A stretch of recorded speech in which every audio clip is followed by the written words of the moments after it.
So, good afternoon. It looks like my mic is working.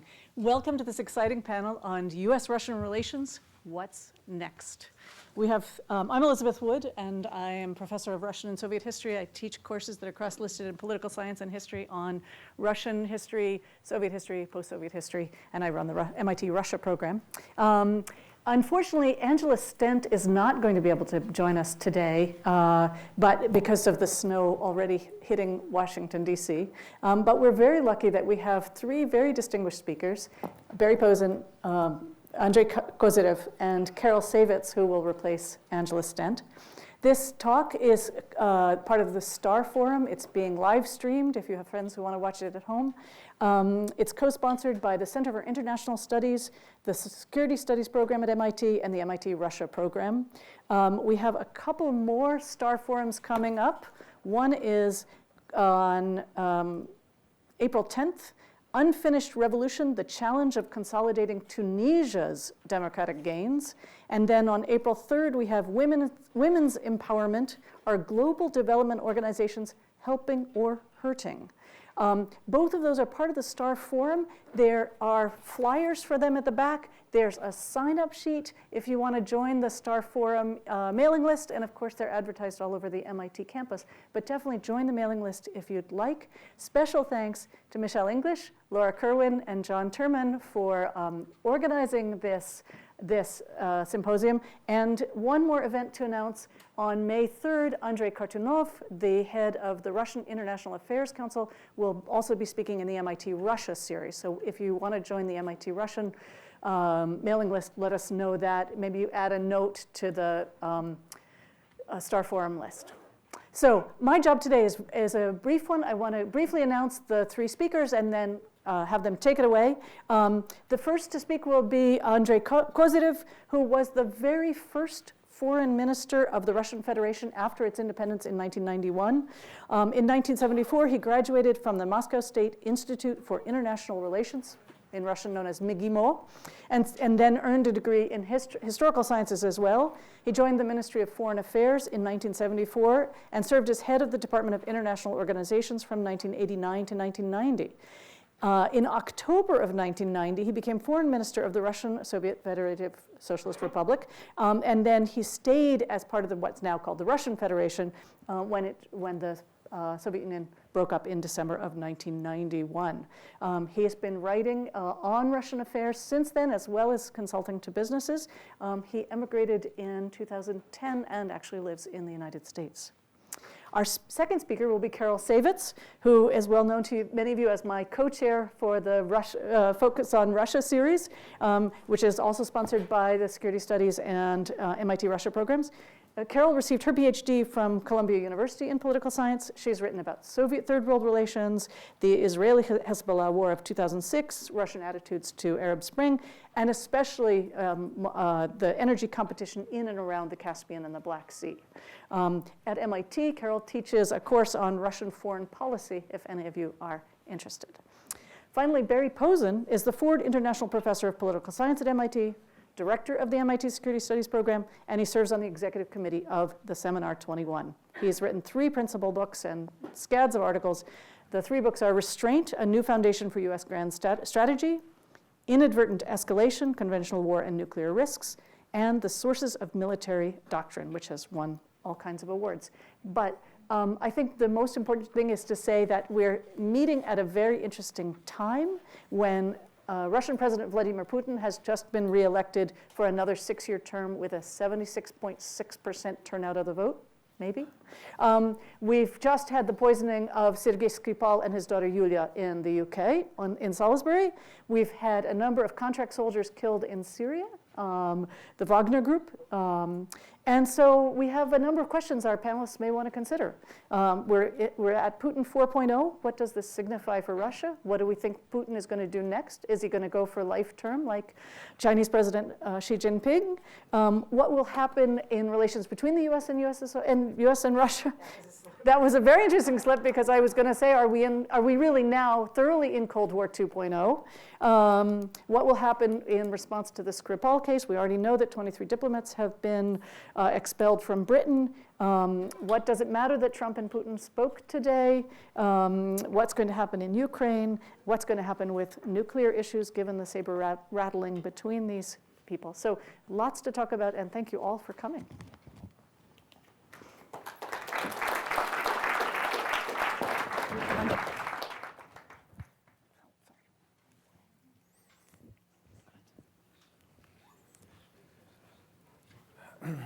Good afternoon. Do you hear me well? I was criticized during my career for being soft-spoken. But you could lean in a little bit. Particularly, I have here something, so it should be adjusted, particularly soft-spoken to the Western audiences. You will, as I understood, soon have a lecture of Russian propaganda, the state propaganda. So I am speaking on myself. My views are not Russian government views, it's just my personal views, enlightened to a degree by writings of our panelists and all this knowledge which is around here in America. What's next? My answer is twofold. In the long run, meaning not necessarily in time terms, though it might be also in time terms, but in influence and significance, and in the short or medium term. In the long run, what is next depends on Russia.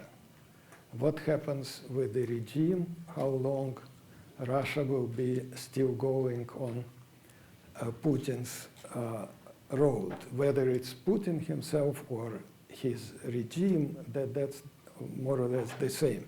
When I say Putin, I don't mean necessarily, though also, of course, personality, but I'm speaking of regime. So in the long run, if a regime changes for the better, then there will be prospect for improvement of Russian-American relations.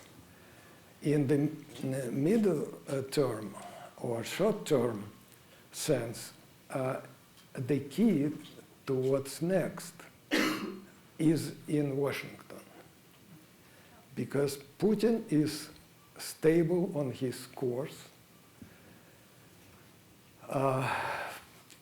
and he made it very, very clear in his recent address to the rubber-stamp parliament in Russia, which is called Russian version of the State of the Union or whatever. He made it very clear that his agenda for next, at least, very least 6 years, is guns instead of butter internally, and blackmail, including nuclear blackmail and all other aggressive actions in the foreign policy. So that's given. How far and in what exactly forms he will pursue this agenda depends on the pushback or no pushback, as it happened so far, from the United States and, in general, the West, because the United States used to be leader of the free world. So that's as simple as that. Now, Putin really makes a lot of scores, both domestically and internationally, from being able for last period, which includes also, unfortunately, great president like Obama. That's in my view, he was a great president. It includes Bush and Clinton. That he could play a big gun, a strong man, not only strong man in the sense of dictatorship inside Russia, but internationally most powerful man. Having an economy which is 13 to 14 times, not percent, but times, smaller than that of the United States. If you add to the United States GDP, the GDP of other NATO countries, that is more or less European Union, enlarged even European Union, then you will have it doubled. So against NATO or against collective West, if you add to that Japan, I mean, it would be more than 30 times. So there was a Gulliver in Lilliput's country, and he was like a giant respective to the Lilliputs. Now we have a Lilliput in giant's country, in giant's environment, but behaving like a giant. And those are have chosen to behave like Lilliput. And Putin said as much, both in that speech in the parliament and in that, I think it was brilliant interview which Maggie Kevin from the NBC took with him. The interview was brilliant because she pressed him. That's how you talk to this guy. She pressed him with facts, and of course he was obfuscating, he was diving, he was whatever, lying, but occasionally he would say very serious, so he should be taken seriously. Even when he speaks, though it's double speak, of course. But anyway, sometimes he says exactly what he thinks and what he is up to. He said, it is not projection, but management of power what matters. It's a very significant statement, exactly. And nothing new, of course. Mark Twain once said that it is not a size of the dog what matters in the fight, it's the size of the fight in dog what makes a difference. In Russia, it was echoed more or less at the same time by Ivan Krylov, famous fable. Every Russian knows this fable. It more or less like Krylov explains the rationale of a dog barking at an elephant.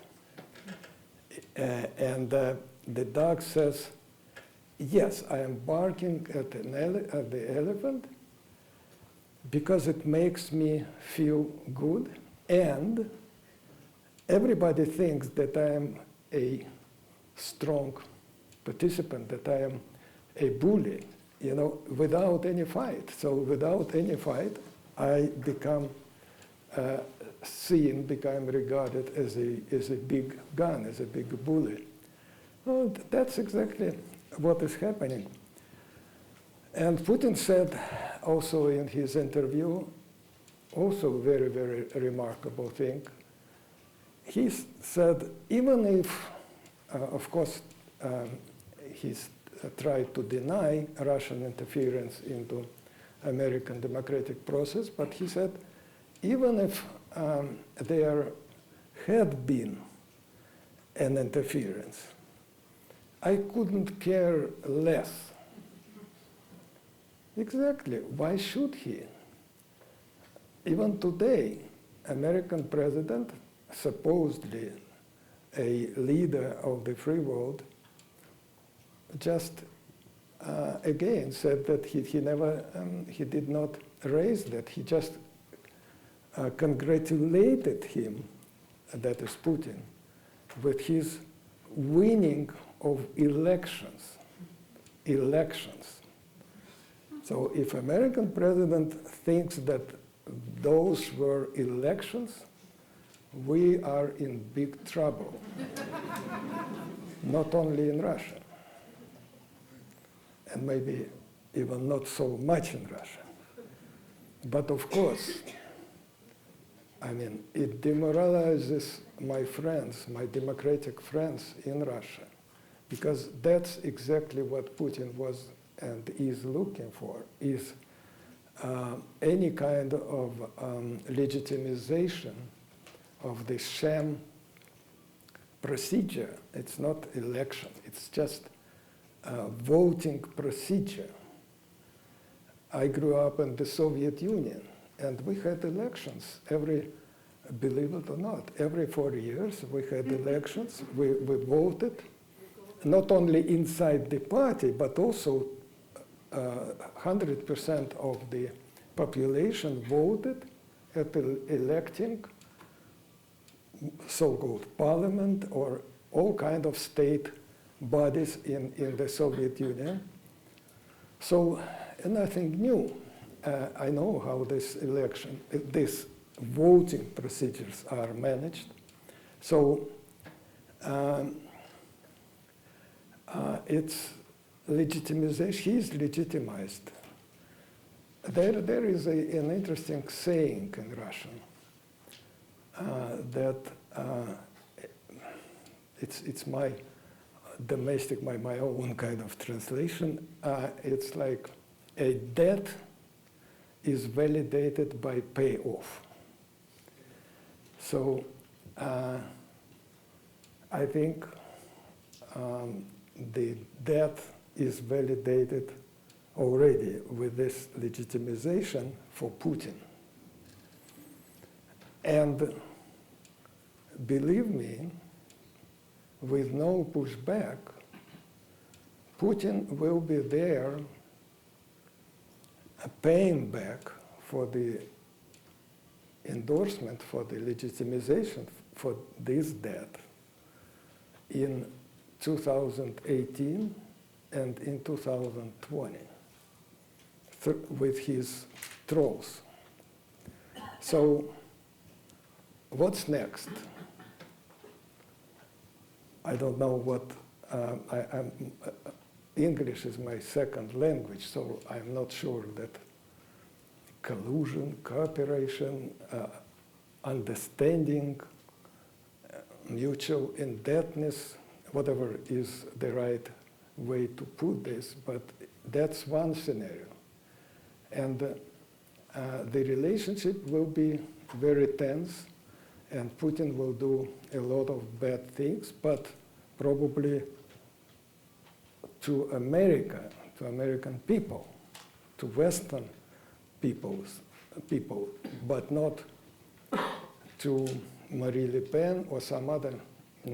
He will be very, very useful and helpful to some Western leaders.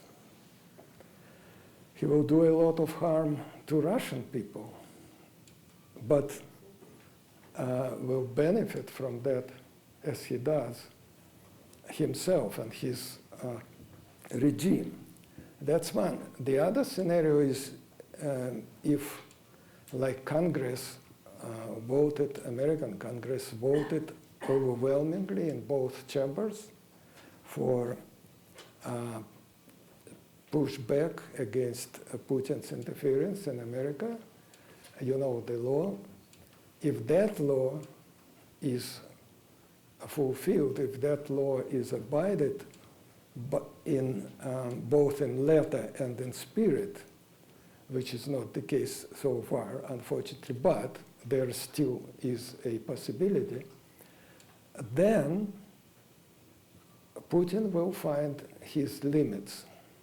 He will never push over brinkmanship to something like real confrontation. All this empty talk about those imaginative, probably mostly imaginative, invincible nuclear weapons, that's a shame again, and it's attempt to blackmail. I mean, what changes, even if he had these weapons? So what? I mean, what changes? Nothing changes. The so-called MAD equation, that is mutual assured destruction, it is with us for last 60 years. Nothing changes. If you add to this another 100 invincible missiles and another 1,000 of nuclear weapons, that doesn't change anything. So in America, as an American taxpayer, I would be very, very distressed if they continue to increase nuclear arsenal. Because there are more than enough nuclear weapons, more than enough delivery systems to guarantee destruction of Russia, and of course Russia destructing America, in 40 minutes. It's just 40 minutes before launch and total and complete destruction. It's mutually assured destruction. So this kind of blackmail, the nuclear blackmail, it leads nowhere. I mean, it should be just discarded. I mean, it doesn't mean anything. Though, of course, cyber warfare or so-called hybrid warfare, like in Ukraine, or direct warfare, air warfare, like in Syria, that does matter. And that's where the pushback also should happen in all these spheres. So what's next? Let's see. Thank you.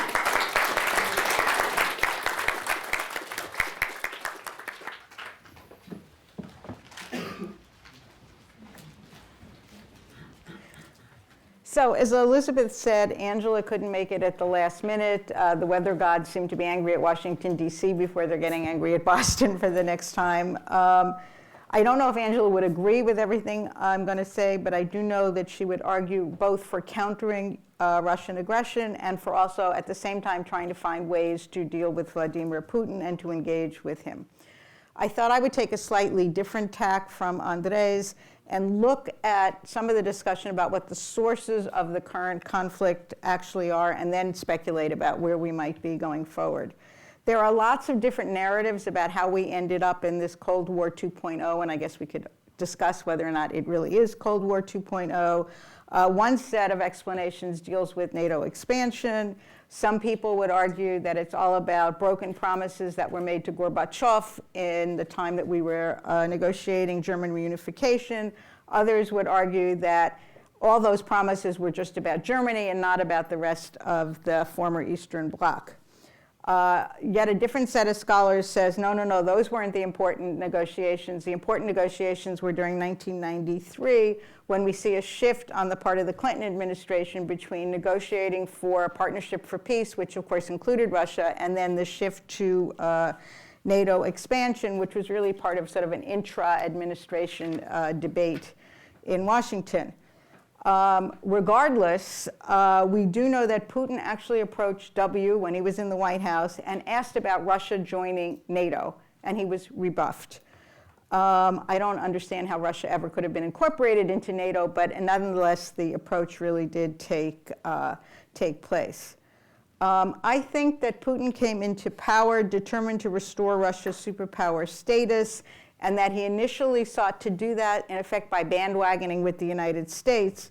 In searching for what I call a seat at the table, he offered help to George W. Bush after 9/11 and actually cooperated in many respects with the operation in Afghanistan. Yet within months, the Bush administration proposed the next round of NATO expansion. So again, if that was one of the irritants, the next round, which included the Baltic states, did not help. And the Bush administration also abrogated the ABM treaty. And this was all within months, I would argue, of Putin taking a risk to support us in the fight against the Taliban. I think that Putin was also looking for ways to be not only a superpower, but the co-equal power to the United States. And we might argue that the Medvedev period was a trial balloon. It was a different approach. It didn't have to do so much with security, but it had to do with building up Russia's domestic economy and technological base and everything else. But that was a very short-lived period in there. I don't think any of these explanations is mutually exclusive. I think one of the bottom lines is that Putin is desperately afraid of democracy because things really did begin to change in the period of the Arab Spring. And if you combine what he saw the United States policy being in the Middle East as people took to the streets to throw out corrupt dictators, Putin also saw in 2011 demonstrations occurring in Moscow and other major cities after the flawed, corrupt Duma elections. And there were hundreds of thousands of people who took to the street. And this was what he saw as us advocating people power, us advocating democracy promotion, and it suddenly came to roost on Moscow's streets right near the Kremlin. You have to keep in mind as well that Hillary Clinton at that point was Secretary of State and that she reached out to the demonstrators and supported their efforts to protest the elections in Russia. And then what happened in Ukraine is, of course, part of this narrative. Maidan, again, I would argue, was an example of people power, this time overthrowing a corrupt dictator who happened to be a buddy of Vladimir Putin's. I think I would argue as well that the fear of losing NATO, fear of losing Ukraine was to the EU. It has to do with norms. It has to do with transparency. It was not about NATO expansion because NATO expansion was not on the table for Ukraine at that point. And we all know what happened next. We have the annexation of Crimea, the ongoing fighting in eastern Ukraine, and don't forget, it is still going on today. It's not on the front pages of the paper anymore, but people are being killed on a daily basis. And then, of course, the sanctions and the counter-sanctions. I have to say that even with this history of all these problems, I'm frankly surprised that we are where we are today. It's worse than I could have possibly imagined even 2 or 3 years ago. Putin seems to believe his own rhetoric. He's made it clear that we're the enemy of the Russian Federation. But as Andrei said, on the one hand, even as he's made very aggressive statements, I think that on the other, we have to be cognizant of Russia's economic weaknesses. Russia is a superpower because it has nuclear weapons, but Russia is not a superpower in terms of its GDP or technological prowess, et cetera. And I think we have to keep that in mind. But what have we seen? We've seen the cyber attacks, the interference in Western elections. We're all focused on 2016, but we now know that Russia was involved in Brexit. We know that Russia supported Marine Le Pen in France. They've been involved in the Italian elections. And of course, there's the poisoning of Sergei Skripal, which Elizabeth mentioned in the outset. I also see, as Andrei does, that this presentation at the State of the Union address, or the equivalent thereof, with the new missile technologies was intended as much for domestic consumption as for foreign policy. Yes, it's a threat against the West, but it's also an attempt to prove to the Russian people that he is a great leader and that he is bringing back Russia's superpower status. And frankly, I was shocked. If you look at some of the public opinion polling in Russia, the loss of superpower status actually does seem to resonate with the population at large. So to prove that Russia's a player again on the world stage, actually played well, especially before the election, and sort of putting on my conspiratorial Russian hat. I don't think that the poisoning of Skripal was a coincidence that it happened 2 weeks before the election. In fact, Vladimir Putin and his spokespeople have thanked the Brits for responding as they did in helping drum up support for Vladimir Putin in the election.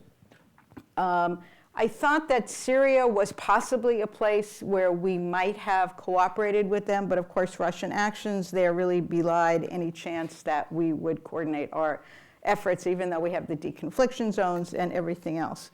So here we have Putin has just won re-election. Interestingly enough, there are lots of videos online. If you go to YouTube, you'll see lots of videos of ballot stuffing and all other kinds of ways that they got the numbers up to where they were. He supposedly wanted a 70% turnout and then wanted to get 70% of that 70%, which brings you to around 50%. Instead, he got a 63% turnout, but the vote, the percentage of that vote that actually voted for him is 75, 76%, depending on which figures you look at. And of course, President Trump today called Vladimir Putin and congratulated him on his great electoral victory, and they apparently are going to meet soon. Whatever. I think that people voted for Putin because they're afraid of the instability that they saw during the Yeltsin era. Putin is a leader that they know. Even as Putin's deciding between guns and butter, as Andrei said, they'd rather have less butter and not take a chance on a dramatic change going forward. And as I said, I do think the grab for superpower status resonates with the population. I think that Putin is feeling emboldened, and yet at the same time still fearful of democracy, transparency, etc. I think we should expect much more probing, and I think we need to be prepared, particularly to protect our infrastructure. I don't know about you guys, but the report last week from the Department of Homeland Security about the Russian attacks on nuclear power plants and the electric grid and those kinds of things is frightening to me. Forget rigging the vote in 2016. That is much more frightening, and we have to figure out what to do about that. I do think that we also need to engage. I think a standoff a la Cold War is not necessarily productive. One area might be in the nuclear weapons. Now that Putin has announced all this new technology, which may or may not be real, it might be a chance, an opening bid in how do we get to some kind of parity. The Starr Treaty is still in existence and is still being obeyed, although we know that there are violations on the Russian side of the INF Treaty. The Russians are particularly concerned about our maybe non-existent anti-ballistic missile defense systems and everything else, and that's why all the talk about the cruise missiles that will evade our ABM systems. Some scholars have proposed a way forward. Michael O'Hanlon of the Brookings Institution proposed a 4-step approach. I think it's sort of pie in the sky, but I'll mention it anyhow. The first would be for us to announce that there's no more NATO expansion. Goes back to my explanation at the beginning. The second would be some kind of Russian demonstration of willingness to consider that the post-Soviet states may want to be associated with the EU. That didn't fly so well in Ukraine, and I'm not sure that that's actually a very realistic proposition. He also calls for resolving the so-called frozen conflicts within the post-Soviet states, like the Donbass, South Ossetia, etc. And then he says that Russia should acknowledge that the neutral states, or what he calls the neutral states, may cooperate with NATO on issues like peacekeeping. Frankly, I don't see any of these things flying at the moment, certainly with the mindset that Putin is currently in. A lot of scholars feel that Putin is looking for what they're calling a new Yalta, an old-fashioned spheres of influence that says the post-Soviet space is Russia's and we should keep our noses out. O'Hanlon's proposal might be the other side of that kind of a view of the world, our version of Yalta, but I think that they're not coincidental, and they're not going to, that there's a lot of distance between the two kinds of proposals. I don't see any chance for a grand bargain going forward. Maybe baby steps, maybe communication, but nothing more than that. But I do think that some of it's going to be conditioned by what happens here in the United States. I haven't mentioned the Mueller investigation yet, and I think that that has an impact on what's going to happen. I think Donald Trump is definitely guilty of money laundering, or at least abetting Russian oligarchs laundering money. But if there's proven to be collusion, whatever that might turn out to be, I think there's no way that the current administration can approach the Russians to begin any kinds of conversation at all. So some of it's really going to depend on our domestic politics as well. So that's it.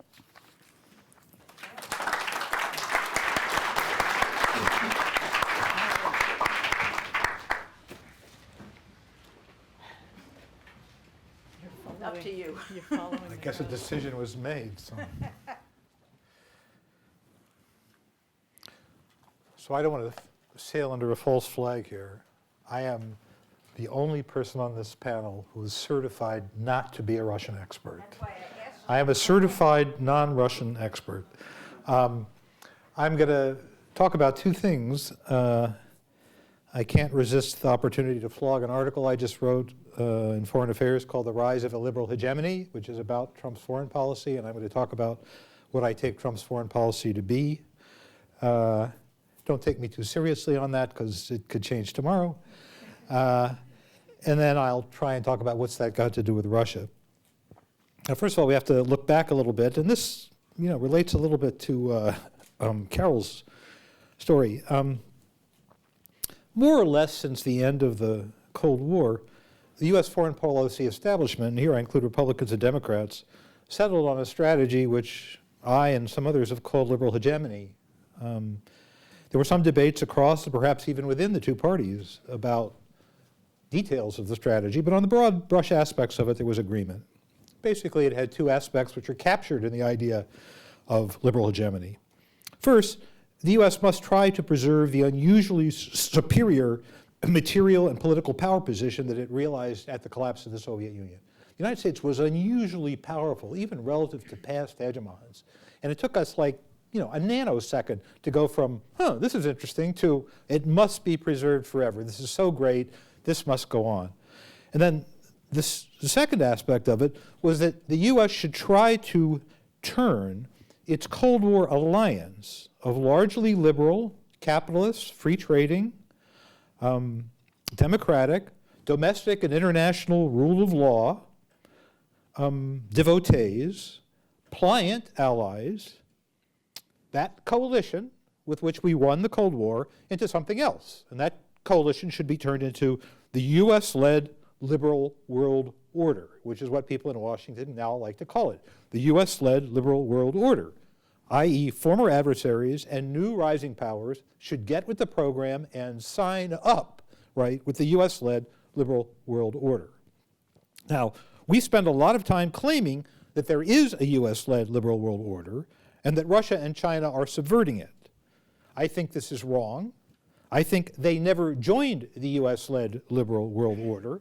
They chose to have transactions with it, but they did not join up. They did not acknowledge the American leadership position. They didn't want to be in this world that the Americans had limbed. Now, for our establishment, those states and leaders who oppose either element of this U.S. plan are at best misguided, and at worst are rogues or outliers, to be coerced or destroyed if they are weak enough, cajoled and outmaneuvered if they are too strong to coerce. Now, as laudable as some aspects of this project may be, and who doesn't like democracy? Who doesn't like liberal world order? I even kind of like international trade. I love single malt scotch, and I'll be unhappy if it's gone, As laudable as this is, it did produce one odd outcome, which is the U.S. has been very sharp-elbowed. The United States has been at kinetic war twice as frequently in the post-Cold War world as it was during the Cold War, twice as often, So this U.S.-led liberal world order was not a peaceful world order, It was not a world order where, life just went on pretty much as normal, The United States, when we found someone that we didn't really like because of their serious challenges to the order, we were not very reluctant to try and rub them out. And that's the world that the Russians saw. And I'll just say, to reveal my true nature, these wars have caused a lot of people to be killed, Americans and others, cost us a lot of money. But there were some people who were killed in these wars who had it coming, right? There were people who had it in for the United States, and some of them had it coming. So there are even wars that I support, despite my overall skepticism about this grand strategy. Now, when Trump ran for president, he uttered many criticisms of this policy, so much so that some labeled him as an isolationist, and they still do. A few even asked me, a known critic of the foreign policy consensus, whether I felt I had a soul brother in the candidate. My usual answer was that even a stopped watch tells the right time twice a day. Now, I wasn't just trying to be funny, although as you can see, I'm often guilty of that. I detected no real systematic analysis underlying Trump's particular foreign policy utterances. They just seemed to be kind of certain things that had bothered him over the years. Now, what we have seen, what we can observe in the administration's national security activities, as we've seen them unfold in the last year, was not predicted by those who thought Trump would be an isolationist. And that's why I coined this term, illiberal hegemony. It's illiberal because he is not very concerned with free trade, but rather seems to imagine that a favorable balance of trade in goods for the United States is achievable and connects to good American jobs. In past times, we would have called these ideas mercantilist. He is not enamored with international institutions, rules and regulations to regulate trade or deal with the environment. And I expect sometime in the next months or years, our relations with the United Nations will get worse. It's just a matter of time. He doesn't like other international institutions either. He seems to have an antipathy to the European Union, which is about something, and I'm not sure what, but he has that antipathy. He is not concerned about spreading democracy.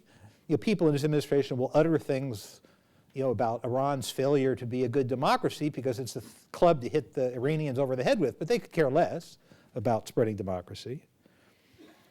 And though it is more easily said than done, this administration shows no apparent concern with any international competition of ideas, particularly a competition of ideas with fundamentalist Islamist groups. ISIL and EQI are to be rubbed out. There's no plan to win any argument with them to discourage their followers. Our plan is just to kill them as we find them. And we can see in the relationships with Saudi Arabia that Trump has no concerns about the ongoing Saudi propensity to promulgate a particular version of Islam that seems to be conducive to the recruitment of young men to terrorist causes. Right? He doesn't seem to be concerned. In fact, nobody in the American foreign policy establishment seems to be concerned with this problem. Right? So, illiberal, but in a security sense, still quite hegemonic. Now here, look at the Trump administration's defense policy and look at its regional security strategies. Depending on how you count, and it's very hard now because the budget changes every day, and problem of timing, but either in 2018 or in 2019, we will see a 20% increase in defense budget authority for the Pentagon from what was approved in 2016 and 2015, right? It could be in 2018, 2019, or both. And this is only the beginning of a hoped-for buildup of considerable proportions in a defense budget that already dwarfs the defense budgets of most of our competitors and most of our allies. It's a gigantic defense budget. The Nuclear Posture Review, which reviews U.S. nuclear weapons policy to include procurement of weapons, takes a more ferocious tone than in the past. The Obama administration had already approved a major recapitalization of the nuclear forces, and the Trump administration is adding more. And in that posture review, both Russia and China are called out as potential adversaries. The Department of Defense National Defense Strategy also calls out Russia and China as peer competitors and insists that the U.S. must be ready to fight major power wars. The U.S. military has to stop being so concerned with counterinsurgency and start get concerned with major power wars again. Who are these major powers? I think we know their names. Regional security. In the Middle East, the president seems determined to do something about the Iran deal, otherwise known as the JCPOA. He wants to destroy it because it does not get Iran permanently out of the nuclear energy business. It did not address Iran's ballistic missile program, and it did not reverse Iran's regional foreign policy. In short, he wants an agreement in which Iran essentially surrenders to the United States. Now, these objectives are very high, and they could easily imply war. And as part of this, we have a renewed love affair with Saudi Arabia. including continuing support for their not very successful and quite brutal war in Yemen. In Asia, the president seems determined to do something re the North Korean nuclear weapons program. My own guess is that the negotiations now planned don't really lead anywhere, unless there is a good chance of conflict there as well. We've also seen a bit more naval activity in the Pacific, including maneuvers with India. We've seen more freedom of navigation operations in the Pacific, and generally an ever more truculent attitude towards China, both on security and trade. In Europe, which the president doesn't even especially like, we've added another $1.5 billion to the rechristened NATO Reassurance Initiative, which the previous administration began. We're now up to spending $5 or $6 billion over and above what we spend on the 75 or 100,000 troops that are already in Europe.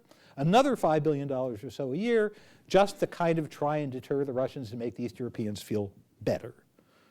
We've seen an accelerated U.S. exercise and presence program in Eastern Europe, an expansion of the prepositioning program for military equipment, and we seem to have thrown a few more dollars at Ukraine and given them license to buy some weapons which are not previously approved, including sniper rifles, which you could probably buy anywhere, but more interesting, the Javelin anti-tank guided missile, which is actually quite a lethal missile.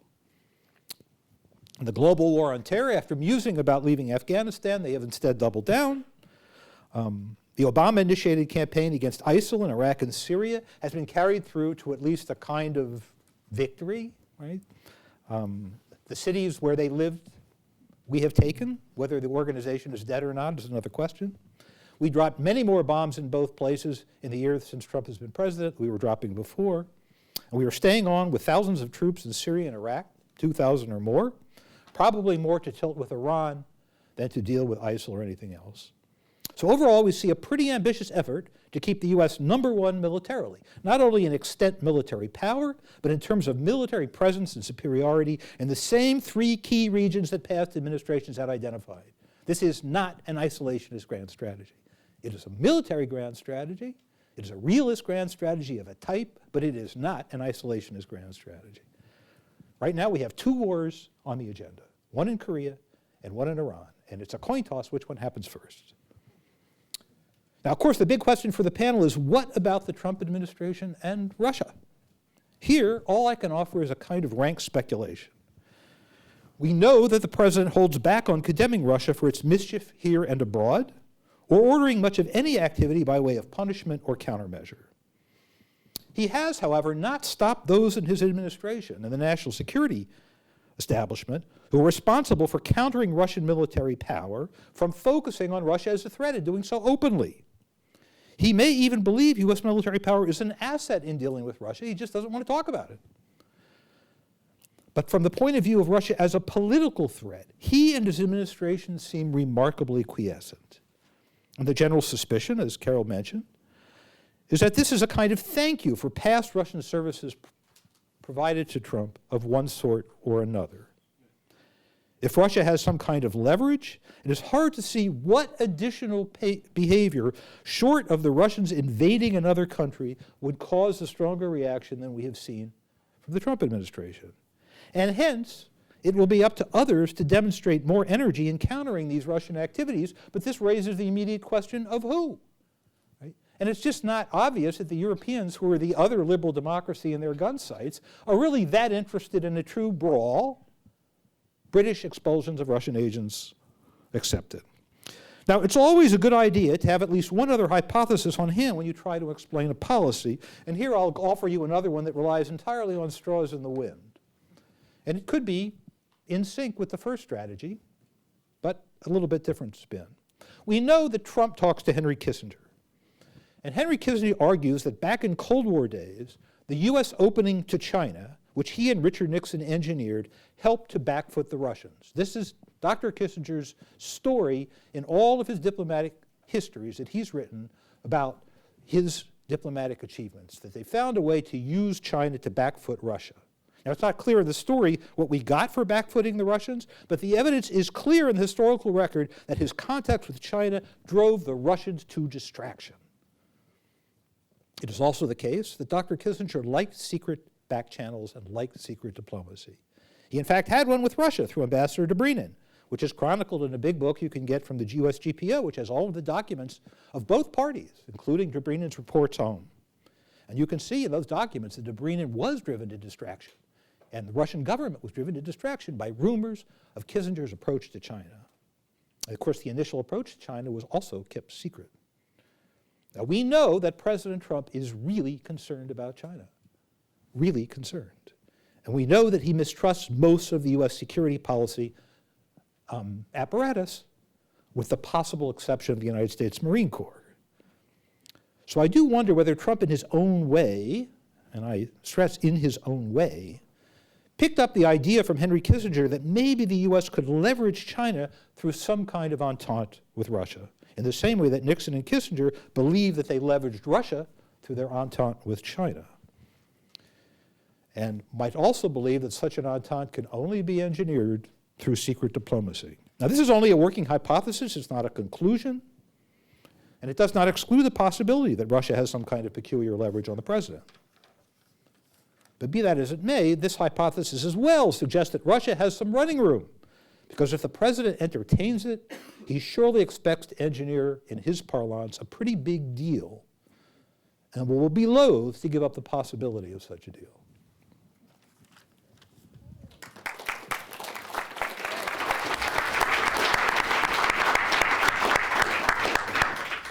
So we will now open the floor for questions to our three distinguished speakers.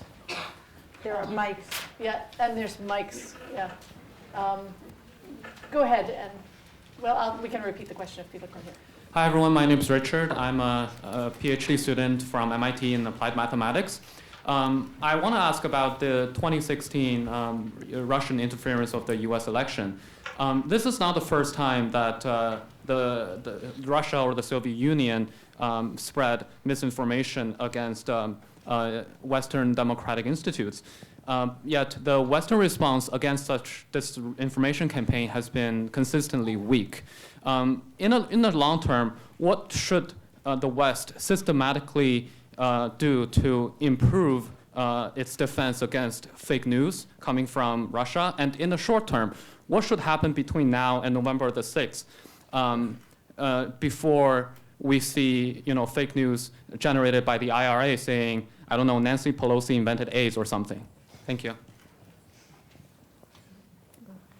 You want me to start? You're the US expert. No, I'm not. I'm actually, I'm one of those guilty flyover people. I live on the East Coast and the West Coast, and I really don't know anything about what happens in between. I would say that, at least this is what occurs to me. First of all, the Russians and others who mess about in American electoral politics are pushing on an unlocked door, right? In fact, efforts to sow dissension in the United States are also pushing on a period of dissension that's already very intense. So the Russians aren't guilty of creating this, they're guilty of exploiting it and exacerbating it. And they exploit it and exacerbate it because of what my colleague Steve Van Ever might call failures in our national information system, which has been profoundly re-engineering and misengineered since the demise of the big television networks and heavily curated news. Right? And I think a lot of the problem calls from the fact that we no longer have curated news in this country. We have a giant sort of, torrent of circulating information of varying quality, opinions, and whatnot, right? So this is a system that we created, right? And some of it was in the news today, right? And the people who are in that business are going to have to control. It's not something that the state can do, right?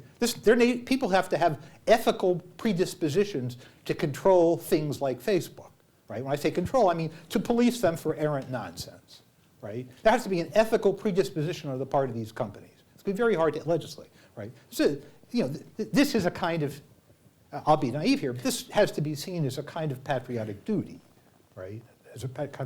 Now, what the state can do, what the state must do, right, is go over our actual electoral tools and instruments with a fine-tooth comb and wrap them in as many layers of protection as we conceivably can so that there can never be any question about counted votes, right? That's essential, and that requires some money. It's not a gigantic amount of money. I think the figure of $1 billion has been talked about. well, given that our defense budget is going to $600 billion, you'd have thought that maybe we could find $1 billion to protect the integrity of the American electoral system, right?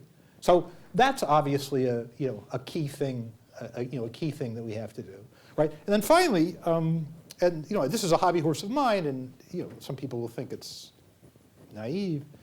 I think we have a serious problem with across Western intelligence, the intelligence systems, right? And that's basically that even when they have real detail on what the Russians have done, because they're so concerned about protecting the family jewels, they will not reveal any of it.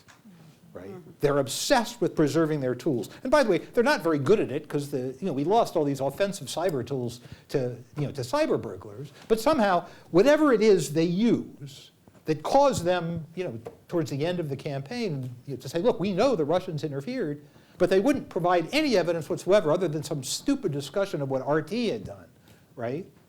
It is central, right? And this is what Mueller's investigation has actually done much better. The indictment of these Russians has details in it, right? So when we have evidence, someone needs to look at the evidence and say, this is the war.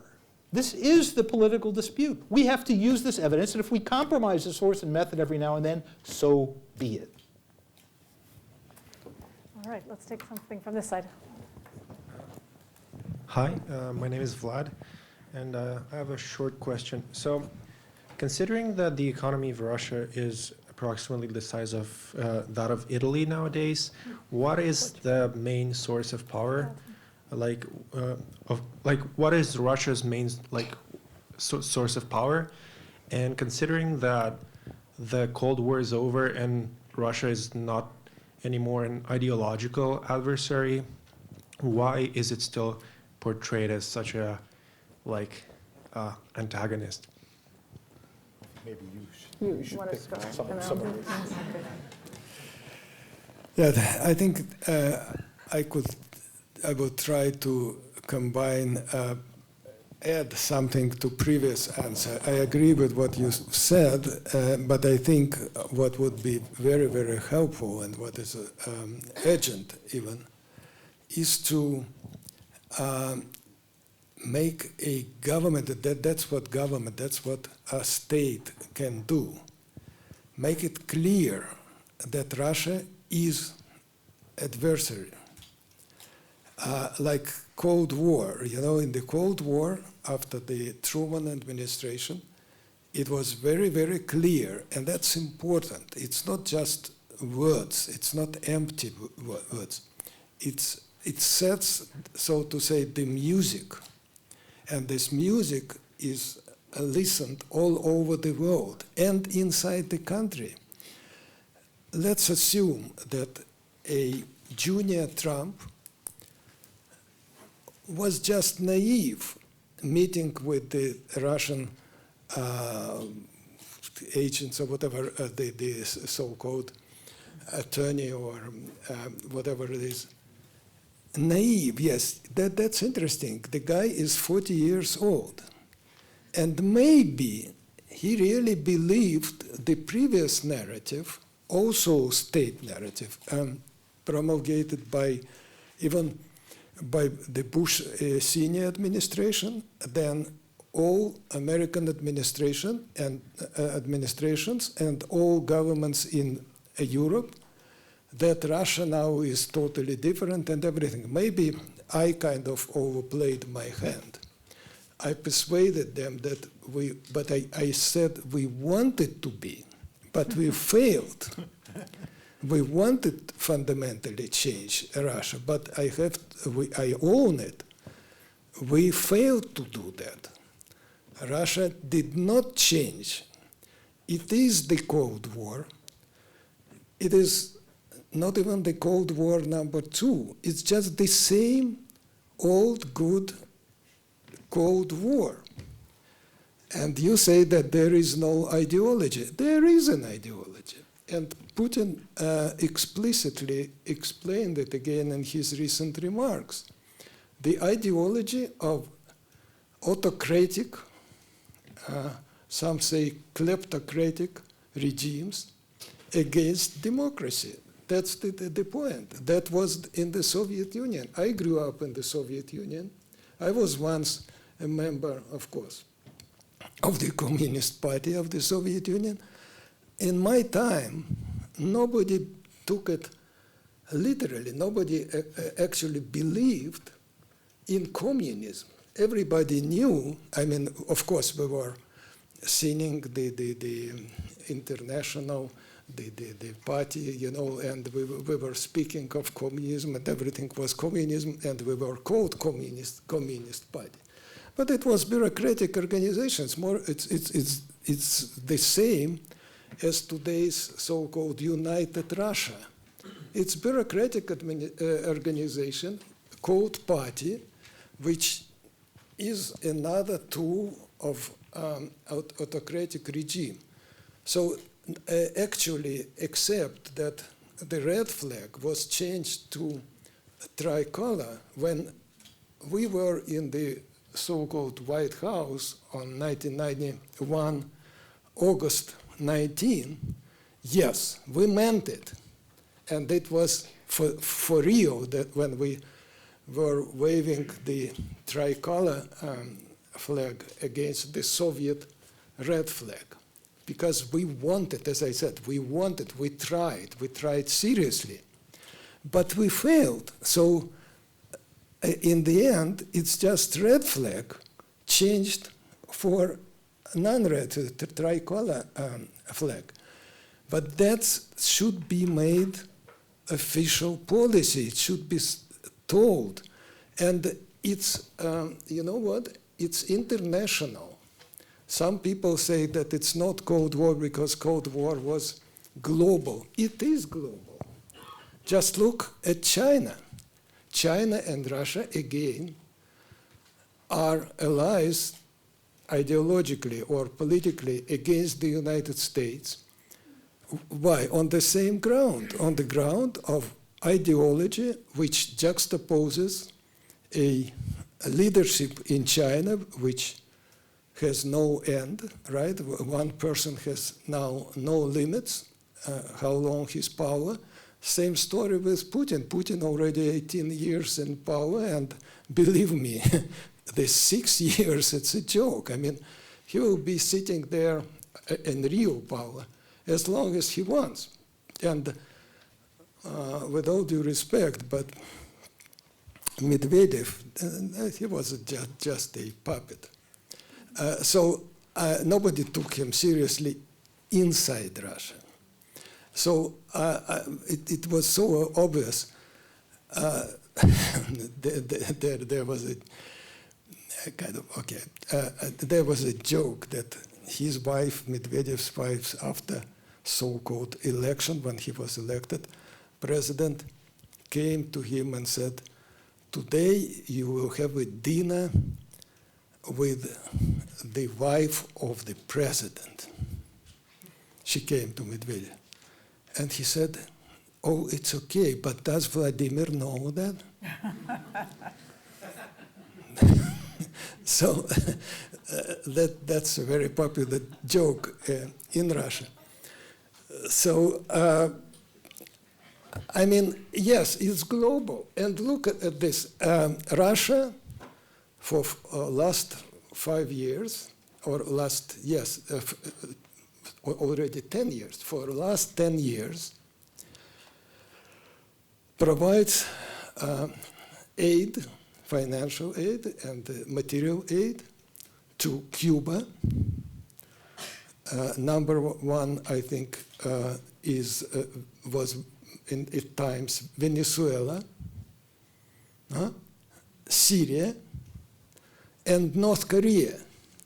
That's 4 out of 5 top recipients of Russian aid for the last 10 years. That's official data. It's not even from the papers. It's official data from Russian government. I mean, that sounds familiar to me. When I was in the Soviet Foreign Ministry, that was the list, right? So, I mean, I can dwell upon that. it is the same Cold War which never actually ended, though we tried to end it, and the West was too quick to believe that when I said, we are trying our best, help us with that. That was my message. They would kind of take it, oh, they did it, and relax. Oh, okay, that's done thing. That's why they didn't come much to help, as much as it was needed at that time. There was help.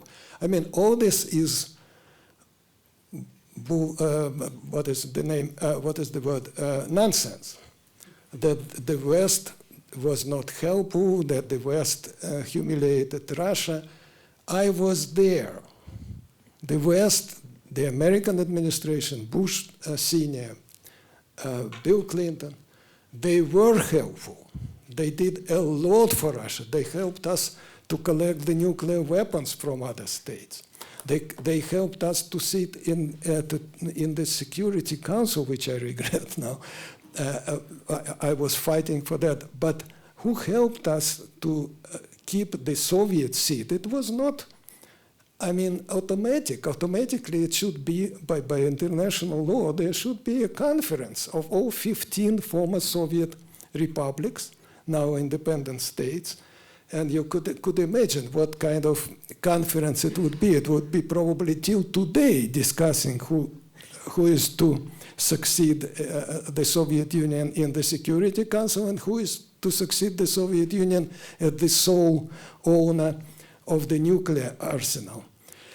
But who helped us? It was Baker. I can tell you the names. It was Douglas Hurd from Great Britain. It was Dumas, the foreign minister of France.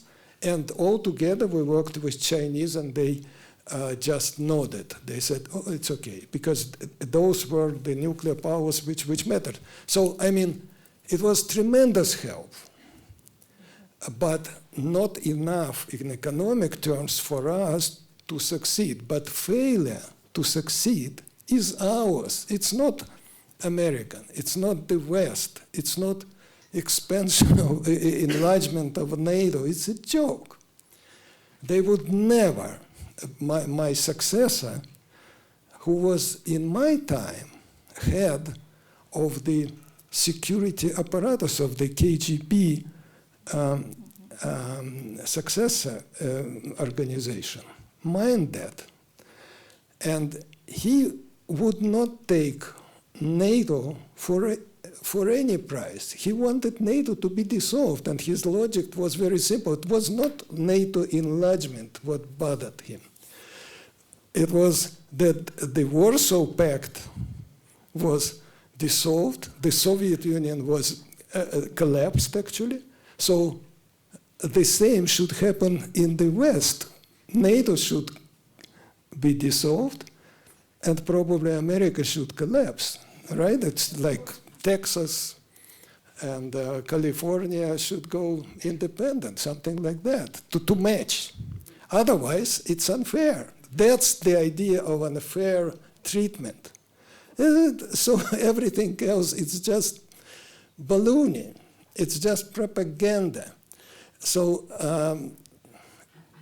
it is the Cold War, and the state still can do a lot. And if young people, if that guy had an idea, like in the Cold War, that yes, it's ideological, political, enemy power, he would probably not meet with them, and there would be probably no collusion. And even Mr. Trump himself, he could have heard about that yes, it's an enemy power. You should not kind of do business with them, at least politically, not economically. And to make myself clear, if America and the West stands against Putin, the stronger America stands against Putin, the more there will be potential for serious interactions, for serious deal making, and for real productive dialogue. That's why I am a diplomat, I'm not a military. I am all for dialogue, for diplomacy, but diplomacy without strong pushback, it's a losing game. It's no game. I mean, it's a sham, like elections. While if the Russians and Putin in particular, they should be taken seriously, as I said, and they need to respect interlocutor. They will sit at the table and negotiate seriously, but with a serious partner, with a partner who is strong. If they see the partner on the other side of the table as weak and his response feeble, they take him not as a partner for dialogue, they take him as a prey. Thank you. All right, we'll take the next question. True question. Okay, the feature article in the Wall Street Journal on Friday showed what widespread and deep support President Putin has in Russia, especially among young people. So I don't think that's really in doubt unless the journal is part of Putin's propaganda machine too. But the question is not really clear whether the so-called illiberal world order is going to be any worse than the liberal world order. After all, it was Obama that destroyed Libya. It was Obama that was killing people every week with his drones. It was Obama who set up his national security state, which is why Snowden is in Russia now instead of in this country. Yeah. So I mean, the question is, it's not such a bad idea if someone like President Putin or she or whoever it may be pushes back against American aggression, whether it's liberal aggression or illiberal aggression, is it? We need someone like that. I don't say that, I don't think anyone does that Putin is perfect, but what the United States has done through its liberality and in interfering in the inner affairs of countries around the world certainly demands that a unipolar world order be challenged by somebody, doesn't it? Okay. I'll just to make one point. I don't, in the article, I actually don't take a position on whether illiberal hegemony is going to work better or worse than liberal hegemony. I think it remains to be seen. There's a sizable body of, some of it is social science and some of it is ideology, and sometimes the two mix together, that believes that liberal hegemony is somehow easier to run. And there are reasons why that might be true, but there are too many variables. And it could turn out that the liberal hegemony is not harder to do, but neither of them is easy to do, and neither seems destined for peace. So I wasn't putting a value judgment on it one way or the other, right? I just think it remains to be seen. And as far as pushback is concerned, I'm just not. I guess I wouldn't put it in a kind of ethical context. In the same way I wouldn't put it in Andrei's ideological context.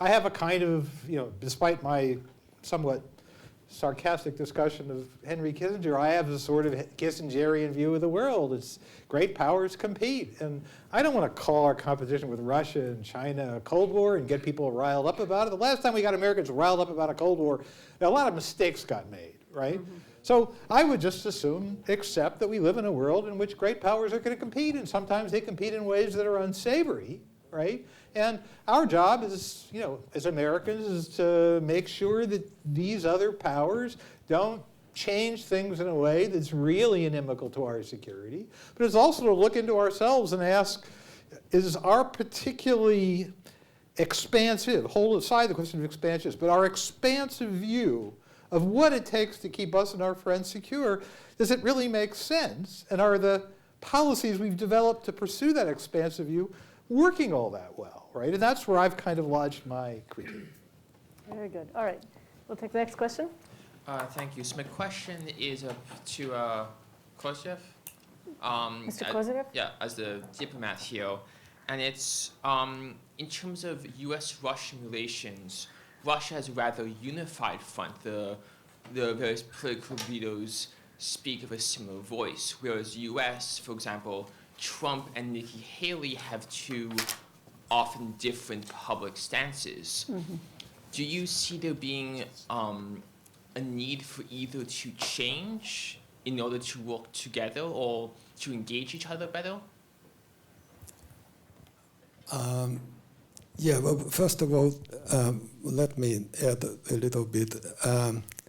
there is no such a thing as harassment and consensual relations. Consensual harassment. There is no such a thing. There is no such a thing as liberal hegemonism or liberal imperialism. That's full stop. And that's, I remember my daughter, she went to Columbia, she graduated Columbia, and once she said, imagine our professor, liberal professor there, said, maybe socialism is not much worse than capitalism, and dwelt upon that.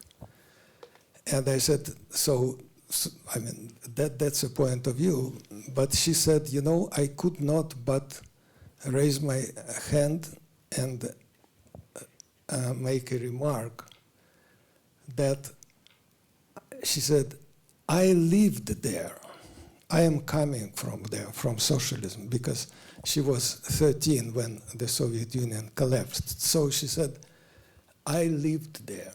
That was the answer. So if you live in the Putin-dominated or Putin-like dominated world, you would not like it, believe me.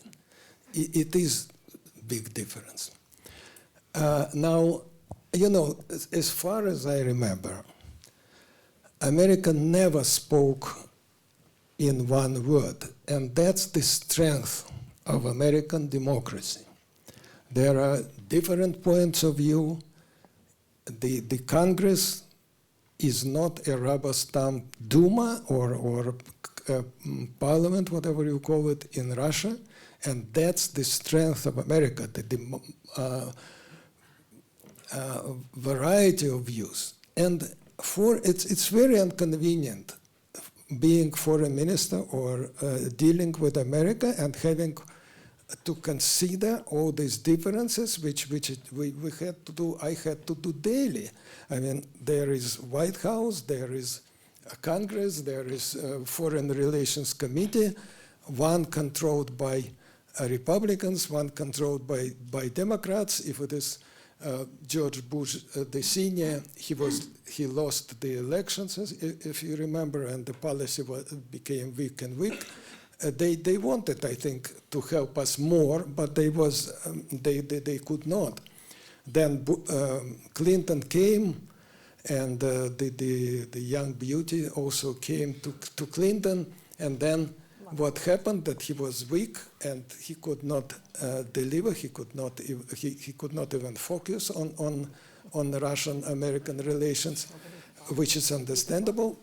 Maybe before scandal and after a scandal in particular. Anyway, so I mean, yes, that's the reality.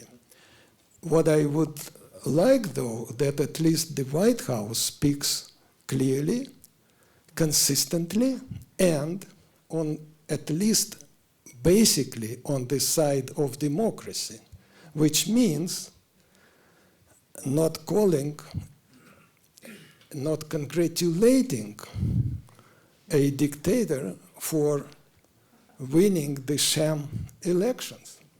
If only out of respect to my late friend Boris Nemtsov, there could be two serious potential contenders had it been a free and fair election. It was Boris Nemtsov, but he was killed. And there is still Alexei Navalny, but he is either locked or just deleted from the list of candidates. So if you consider this to be any kind of election between whom? Selection between whom? Can I jump in for a second? I think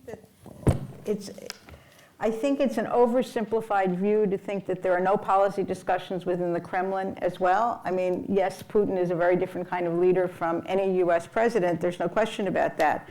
But there is a policy process there too, and it's not necessary that it's one guy versus all these disparate voices in the Trump administration. I think that's really an oversimplification. Let's take the next question. I just have two quick questions for Foreign Minister Kozyrev, and I have to say first that for what it's worth, amongst liberal American scholars of Russia, you're very greatly admired, and thank you for your cosmopolitanism and vision. But I do have two questions for you, and I appreciate your allusion to Gulliver's Travels when you're talking about the need for America to push back against Russia, but I wanted to ask you very concretely, how are we supposed to do that, especially given, Barry Posen's account of how we're sort of overactive militarily these days in various ways around the world, and not that successfully. I mean, it seems like it's not just about being powerful these days, but also understanding how to wield power, and also the problem of wielding power ethically. So, if Russia took out our power grid, does that mean we take out Russia's power grid? I mean, how exactly are we supposed to respond substantially with teeth while avoiding military catastrophe and keeping the door open to diplomacy? And then the second question is, with the leaders of China and Russia these days talking all the time about national interests, realpolitik, as a Russian, do you at all respond to that framing of foreign policy? I mean, maybe not the way national interest is being defined currently by Putin, but the idea that Russia might have a national interest that's different from that of the United States. And if I just stick in a third question totally unfairly, but again, I totally admire you, but when you were just sort of saying it's unfair for Trump to congratulate Putin on a rigged election, I mean, I hate to say it, I feel like I'm betraying things that I deeply believe in, but Yeltsin's second election wasn't entirely fair either. I'm so sorry, I admire you, I really, really do. We only have a very few minutes, so before we're supposed to end at 6, right? And it is, so we have 3 minutes, those were great questions. Yeah, that's very, very good questions.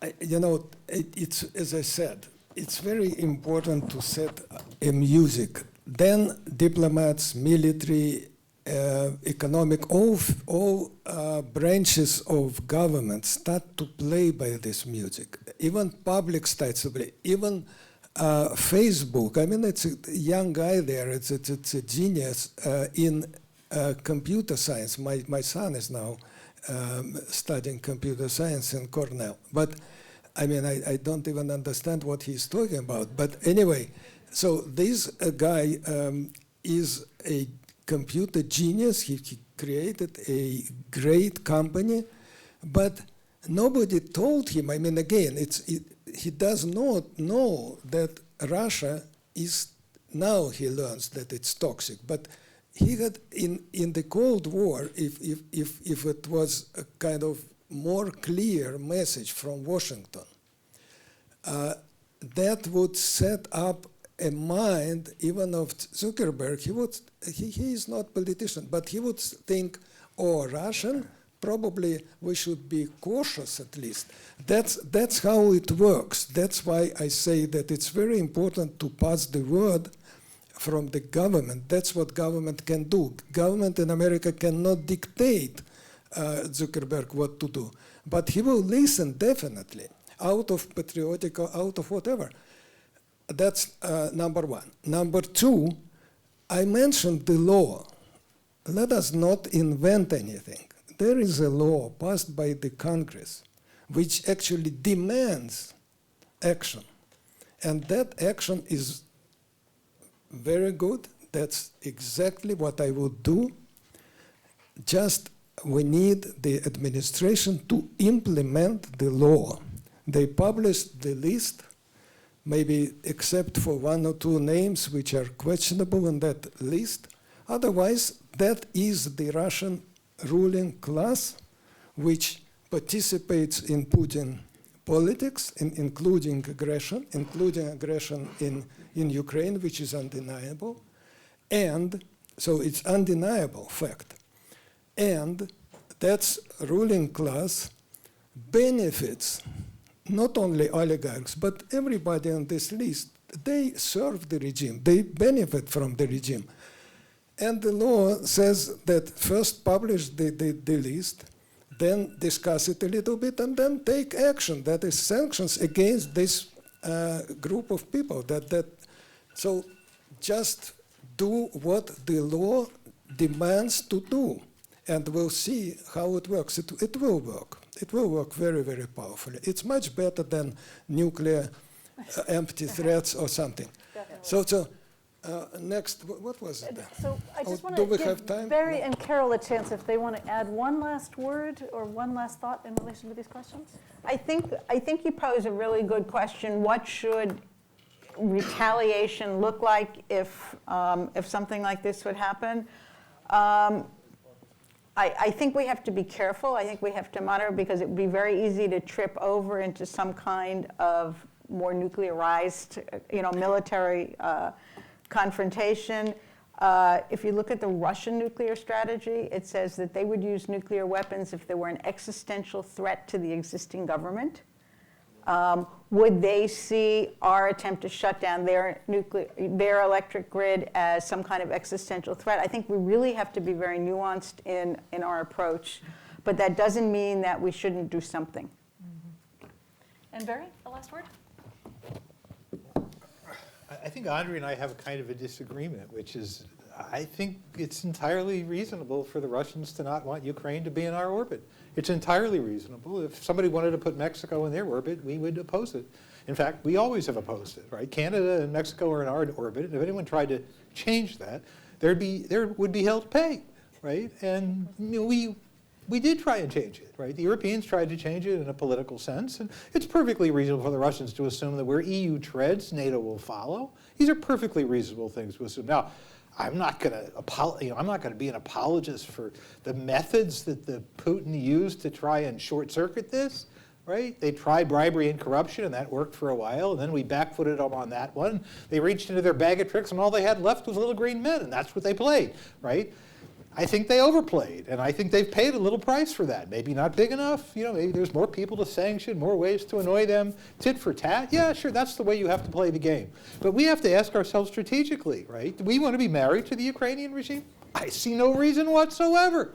There's nothing special about this place that helps us. There's nothing special about this place from the point of view of American ideals or from economics or from anything else, right? I'm not saying I want them to be back under Russia's thumb, but I have no problem with having a deal with the Russians that says, we'll stay out if you stay out. This country has to find its own way. We'll stay out if you stay out. Simple as that. Boom, boom. They're not coming into EU. They're not coming into NATO. It's fine, right? I have no problem with that, right? It doesn't affect American national security really one whit, right? Now, it's a sad thing that the Ukrainians don't control their own destiny, but the Ukrainians haven't done a very good job getting control of their own destiny. And if they're not going to do a good job getting control of it, how is it that should be our business, right? There are many, many major international issues that need to be settled. And the Russians, in fact, are strong enough to ask for a say. They're too poor to have a big say, but they're not so weak that they have no say.